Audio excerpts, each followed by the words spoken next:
Hi, welcome to How to Repair. I had a few questions in over the last few months and I thought I'd address this problem. People are wanting to clean the inner door glass on their cooker, and there are two ways that you can gain access to these on Hotpoint, Ikea, Ariston, Whirlpool, Bootneck and KitchenAid made appliances.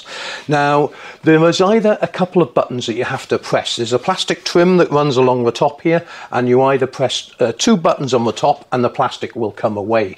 But on other models like this one, you actually have to remove the whole door and strip the cooker from the bottom, and I'm quickly going to show you how to do this. Okay, I suggest you have a Phillips screwdriver and a small flat blade screwdriver and put a towel down to protect the glass. The last thing you want is any accidents happening. So open the cooker door and you'll notice that these have got latches on the top of each hinge, and you just need to flick these up. Put them in the fully open position. And remember a couple of things here. These latch plates that are inside the chassis of the cooker actually have to retain the hinge, and I'll show you at the end how to make sure that these are locked in place correctly. Once the actual latches are down, lift the door up until it rests on the latches. Then you'll need to tilt the door all the way up and give it a wriggle, and the two hinges will come out. Now at this point I want you to take note of this groove at the bottom of the hinge. This is what fits into the latch plate, and it needs to be firmly fixed in when replacing the door. Okay, as you can see here, this is triple glazed glass, so there are 3 layers of glass. You need to make sure that the glass goes in the right side up when actually taking it apart. So do take note of the actual side that needs to be facing inwards. There are 2 catches at the bottom here. Just need to remove the screws out of them.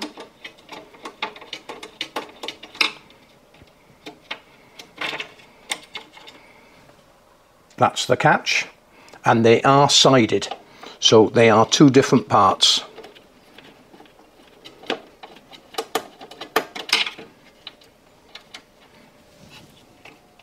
Always be careful of these hinges because they have a lot of tension in them, and if they shut accidentally, it would cause you problems. Right, now the glass lifts up slightly, slides away, and we have the inner glass, and you can see the difference in material on both sides. So this is the side facing upwards, and we'll give that a clean in a second. Then you have the secondary glass. Again, this slides out and has got to come all the way through, and this piece of glass is just normal, so it can go in either way. Now you can actually get in here to clean it all up. Okay, I've already cleaned all the glass sheets up off camera, not to bore you, but I wanted to give you some quick tips. When cleaning the glass, just let this soak in water or spray it with a detergent and use the green scourer, toothbrush or a little scrubber to get into all the nooks and crannies. You will not leave any marks on the glass this way. If you use these metal scourers for cleaning the pots and pans, they scratch the glass and make it look highly unattractive. When you fit these back to the cooker and the light comes on in the oven, you will actually see the scratches that these things cause. And also those scratches will build up with dirt very quickly over a period of time. For normal grease and grime, just detergent will do, give it time to soak. When it comes to stubborn black marks, you'll need to leave it soak much longer and use a bit of elbow grease when you're using these scourers, but at least this will not damage the glass.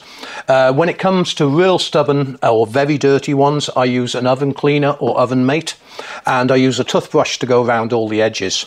Another tip, by the way, for people who are watching this video and wanting to understand how to replace hinges. Let me explain. If your oven door is slightly open at the top, and not shutting correctly, sometimes this can be worn springs on the hinges or damage to the retention plate, which I was on about. Now I'm quickly going to take a hinge off for you. There's 1 screw underneath here which you need to undo. Just remove this screw, then the hinge will slide out. These are the springs that can wear over a period of time, and the other metal components can also wear. You'll notice there's some grease on there. Do not take away all the grease when cleaning. But these hinges are universal, meaning that they can be replaced on either side. There's a screw there, and of course one there if you were fitting it on that side. They just slot into place. Make sure you line up the holes correctly, then replace the screw. And you can do this on both sides. Hinges are not usually expensive, and they are available at the website, and I'll put a link in the description below. The next tip, when actually putting the glass together, make sure you use a cloth and try and keep your fingerprints, as you can see here already. I've actually managed to get some fingerprints on this. And just use a glass polish or something when inserting the glass. And I'm trying not to get any smudges on here.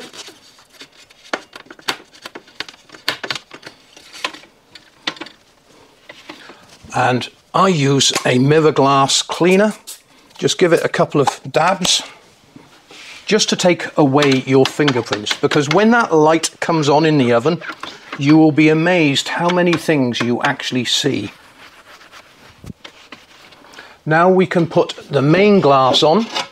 I don't need to worry about that because you're not going to see the one side. And the shiny side with no actual overlay is the underside. And that just slots in. And now we can put the catches back in place.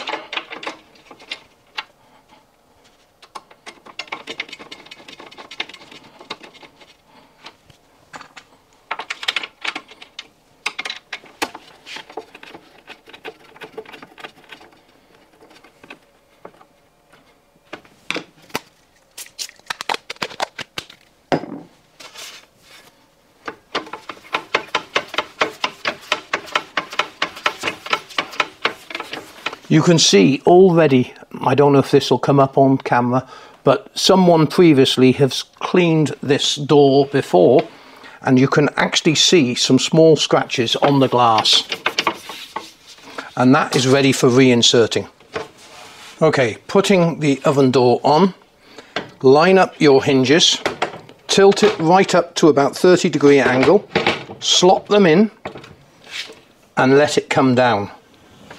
Now I'm going to show you this a couple of times, because if you do not get these hinges lining up correctly on the actual pins, and I'm trying to do this incorrectly now,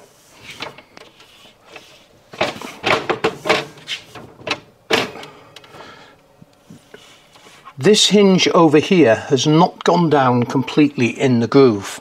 Now when you put these catches up, they will not shut. So you need to make sure you do it again, make sure it drops down completely, and then the hinges can go all the way over, and you know it's locked in place.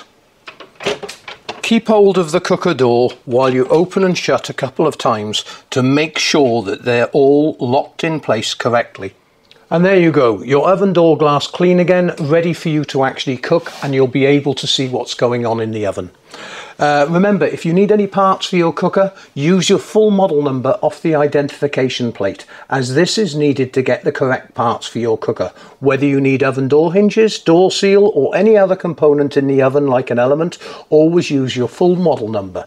Thank you very much indeed for watching this video. I hope you found it helpful, and if we really helped you, remember you can always click on the donate button and buy Paul a beer. Thanks very much indeed for watching.